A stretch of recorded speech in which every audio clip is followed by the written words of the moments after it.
so. So thanks, Pragati, for welcoming me to the platform.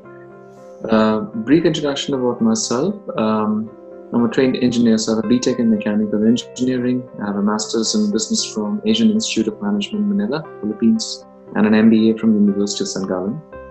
Professionally, I've been a consultant for most of my career. So I've spent around 6 years in consulting with various companies like Deloitte, McKinsey and Company, and KPMG, primarily in Asia, across various parts of Asia. For the last 5 years, I've been working with Metro. It's one of the largest wholesale retail companies in the world. And here I've been involved in various roles, and my latest responsibility is the Group Director of Strategy and Corporate Development.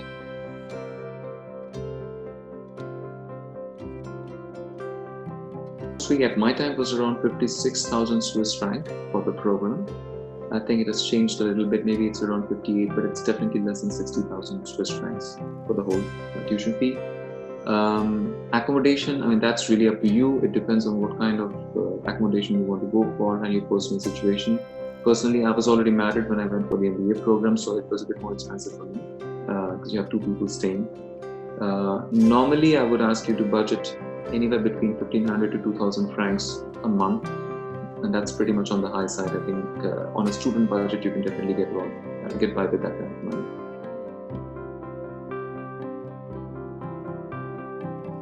Not at all. From personal experience, I think what the college does well is before they even make you an offer for a place in the program, they already have a discussion with the career services program before they make the final decision. So one of the key parameters for them to take a call on whether a candidate gets an admit or not is how well this particular candidate do with potential recruiters once they graduate. So that fit is, it's quite strong and established upfront. So what happens is once you land in the school and you start working with the career services, they already guide you in a certain direction, and you have a few options open from day one that you can actually start working towards. So they create lots of opportunities for you in terms of interacting, networking with these potential partners with whom you can actually end up working after you graduate. And then it's a relationship that you build with them along the process.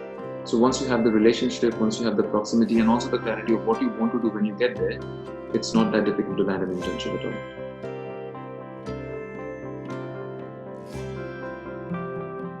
Again, I can only talk about the MBA, but I can also talk about maybe a little bit about the other master's programs at the university lands. It's one of the most prestigious universities in this part of the world. So, I would say a degree from the university is perceived generally very well across the industry. So it's not that hard to get a job after you graduate.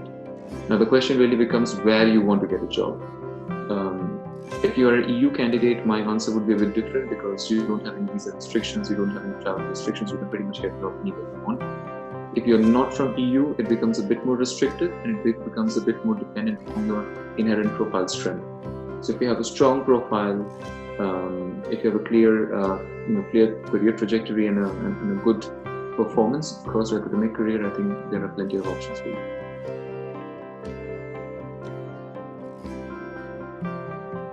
By there, if you mean in Switzerland in general, yes, it's not the easiest market in the world to get a work visa. However, having said that, I've had several batchmates who are currently working in Switzerland. I had a job offer from Switzerland as well when I graduated from the school, so I won't say it's impossible, but it's really in Switzerland particularly, it's a lot dependent on your profile and the kind of need that the market has for you at that point in time. However, having said that, you have the huge German market, which is right next to Switzerland, and the school is perceived extremely well in Germany and generally in the DACH region, which is Germany, Austria, and Switzerland. And here, it's not difficult at all. So pretty much everyone who went out to the program either got opportunities in Switzerland or in one of the European countries outside. So not so difficult overall.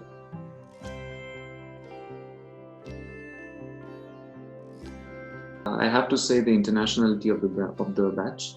We were a small batch of around 50, but we had 26 different nationalities represented in a batch of 50. So almost every other person that you meet in the classroom has a different background, has a different experience, and has a different story to share with you. Also, the range of experience that you see in an international MBA program like that is also quite impressive. So on one side we had classmates who had worked with Walmart for something like 10-15 years. On the other side, you had people who had actually been in core investment banking, from consulting, from industry. So all in all, I would say the classroom experience was extremely rich because you had people who had actually been in the industry, who had done business before. They were the ones who were contributing, and they are your cohorts. Okay. That's something I would really says, that's been the best part of the course.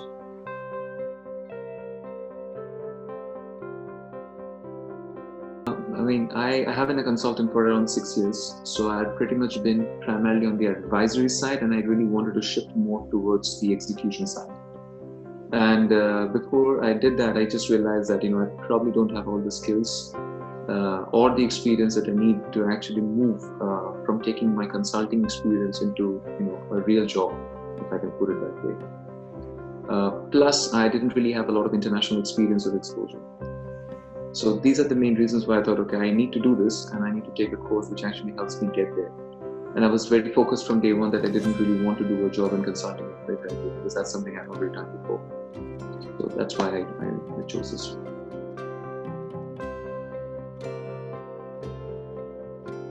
Finding, step one in the process is to figure out what your goals are. Once you know what your goals are, which is post-graduation, you can then start zeroing in on the few options or the few colleges that you really want to apply. Because if you say that, I want to apply for an MBA in Europe, there are many colleges out there, but they're all expensive. So application process is not really free. So you have to be very cautious about where you spend your money. So I had to do a lot of research upfront, which took a lot of time on my end, which I thought was also quite exhaustive. And I had to try connecting with alumni, with people who have actually graduated from some of these schools, to get a sense of how good the program really was. And what I read on paper, it was actually reflected by people who had first-hand experience of it. So I would say that really reaching out to people, creating a network upfront, trying to get a sense of the programs that I selected, and then making up my mind on which are the programs where I finally wanted to spend my admission dollars on. That was probably the hardest part of the whole process.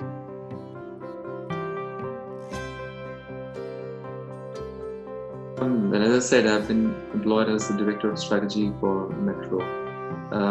One of my recent projects was actually disposing of a majority stake in one of our business units in China. It was a 1.9 billion euro transaction, just to give you a sense of the scale of the transaction. So when you have a transaction that large, it's extremely complex. There are several moving pieces, there are several people that you have to align at the same time. Learning experience from my perspective was, one, how do you operate across multiple time zones, and how do you align, I would say, stakeholder expectations at different levels of the organizational hierarchy and still get the job done within a certain time frame. That's something which has been a great learning experience for me. Let me elaborate on what I mean a little further. So when you're on a transaction scenario with a portfolio company, there are certain expectations from the group level on what they want out of the future. And then if you are the incumbent management of that portfolio company in the country, you have your own vested interest in that business as well, right?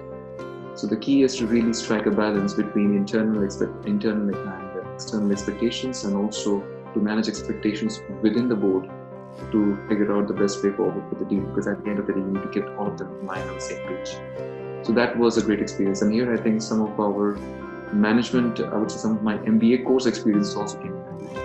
Things like, stakeholder negotiations, and to be honest, organizational behavior. And I think that's something which really came in very handy when actually try to negotiate things like that. I'm quite comfortable with my career with the company at this point of time. So there are some options within the company that I would explore further.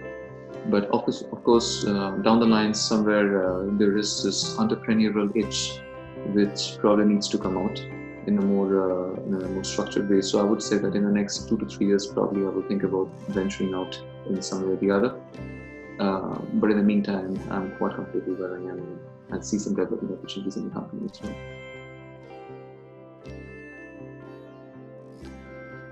Indian students in general, they tend to overplay the importance of scores, the test scores. So yeah, your GMAT or your GRE are definitely going to be important, but it's more important that you have a very compelling case at the end of the day, because the ADCOMs, the admissions committees of these schools, they don't just look at your GMAT score, they don't just look at your CV, but they look at the whole package together. So once you have a decent enough GMAT score, and when I say decent enough, it's, you can probably refer back to the school pages to see what the average GMAT scores are. So once you're more or less in the ballpark for those GMAT scores, don't waste your time on getting better on GMAT. Because what you're really doing is, basically training yourself to be good at a certain test, which doesn't really have a lot of real life applications later on. What you should really focus on is getting strong essays in, because that's what really makes or breaks a strong candidature. You need to have a very good statement of purpose. You need to have very strong essays, which communicates your interest of actually pursuing this program. And you need to be convincing and authentic about it. So I would just say, step back for a second, reflect on why you want to do a certain program, what your real goals are for the certain program, and be honest to yourself about how you would approach it, and stick to that story. What ADCOMs don't like is a person having 3 different versions of why he wants to do an MBA or a master's, from a single candidate. So they want to see someone sticking to a particular story. Now that it doesn't mean that your story will not change once you start studying, because obviously you will be exposed to a lot more information that you didn't have before. But they would want you to come with a hypothesis up front, which is, I want to do this because I have this dream in mind, and this is how I will get there. Right. So that's what I would like to share with you.